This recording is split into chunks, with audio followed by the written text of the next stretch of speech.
Bonjour et bienvenue sur Vidéo Formation. Dans ce tutoriel vidéo d'informatique, je vais vous montrer l'utilisation d'un site internet utile pour les linguistes ou pour les étudiants en littérature, que ce soit pour vous parfaire ou vous remettre au goût du jour dans les langues ou même en français. Il s'agit du site Reverso que vous pouvez utiliser en vous rendant par exemple sur votre navigateur préféré, sur le site du moteur de recherche Google, en tapant Reverso. R-E-V-E-R-S-O. Vous cliquez sur le premier lien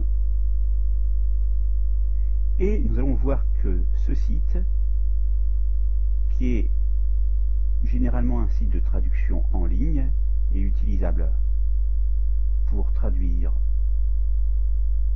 en français, en anglais, en allemand, en espagnol, italien, russe, chinois, arabe, hébreu, japonais. Vous pouvez changer l'interface ici avec 9 langues, dont votre langue natale, avec l'anglais notamment, l'espagnol, l'allemand, le russe, l'italien, le roumain. Et nous passons dans le vif du sujet avec la traduction, par exemple paysage, du français vers l'italien. On appuie sur la flèche et on a paesaggio.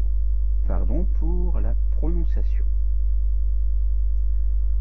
Ensuite, dans contexte, vous avez la possibilité de faire des petites traductions un peu plus évoluées, des traductions en contexte. On va taper chambre de commerce par exemple, de français vers l'anglais.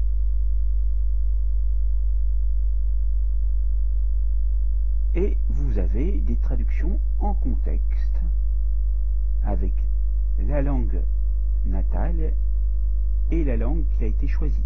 Mais vous pouvez choisir parmi ces autres langues qui se trouvent ici. On va retourner sur l'interface de Reverso en cliquant ici.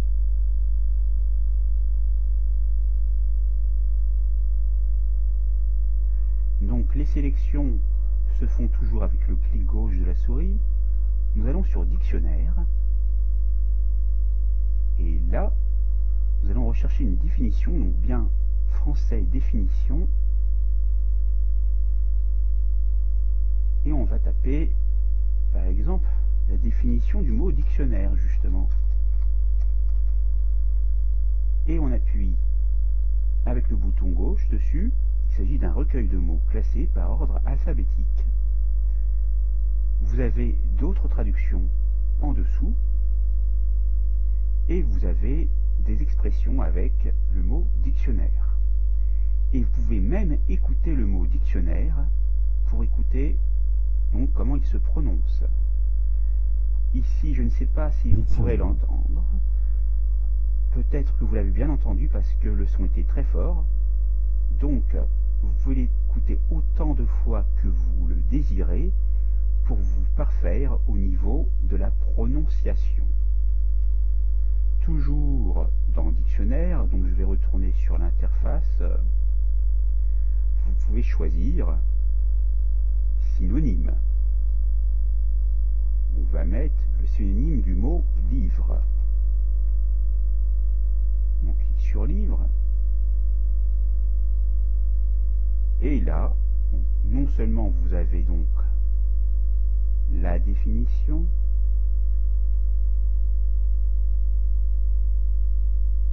vous voyez un grand nombre de définitions et d'expressions qui se font avec le mot livre.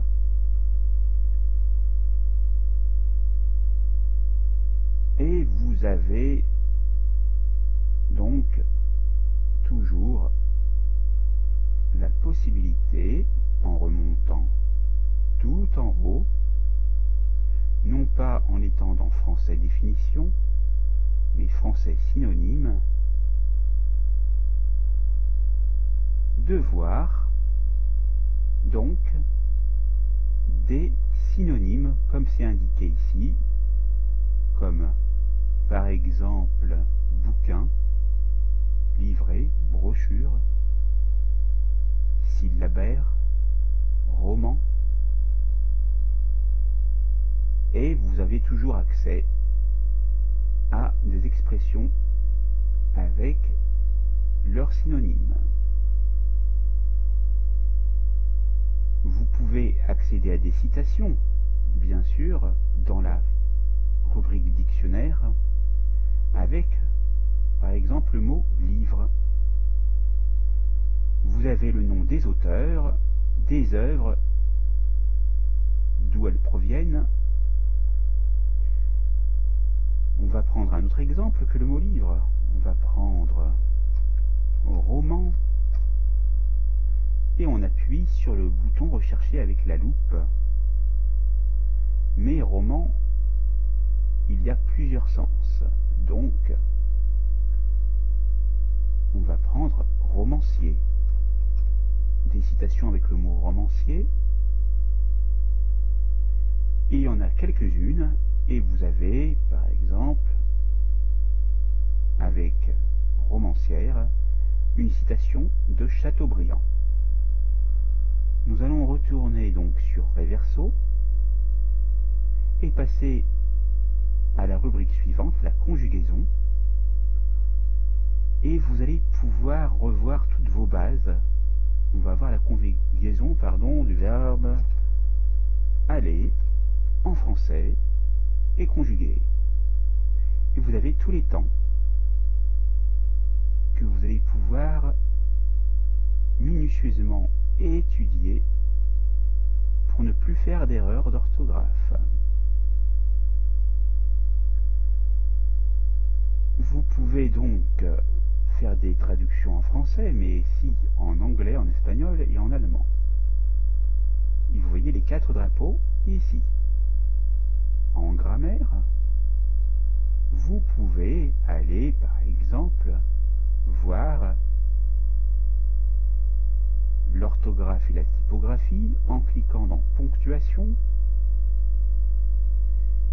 Vous allez voir quand on utilise la virgule, par exemple, et vous avez des exemples précis, ce qui vous permet de vous remettre au goût du jour. Nous allons aller dans correction et voir qu'il est possible de corriger l'orthographe et la grammaire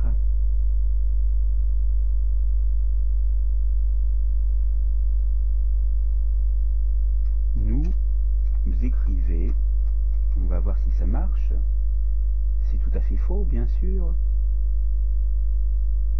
et on va cliquer sur vérifier. Et là, automatiquement, on a la bonne correction grammaticale, nous écrivons.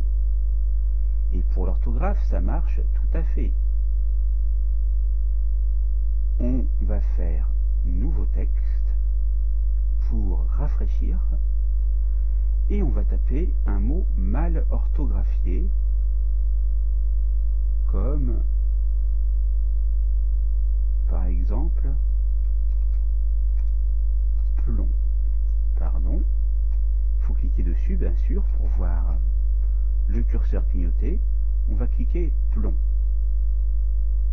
On va voir ce que cela va donner. On me propose blond parce que ça ressemble à une lettre près. On va dire que c'est ce que je voulais. Mais par exemple, si je fais nouveau texte et que j'écris plomb, P-L-O-N-B,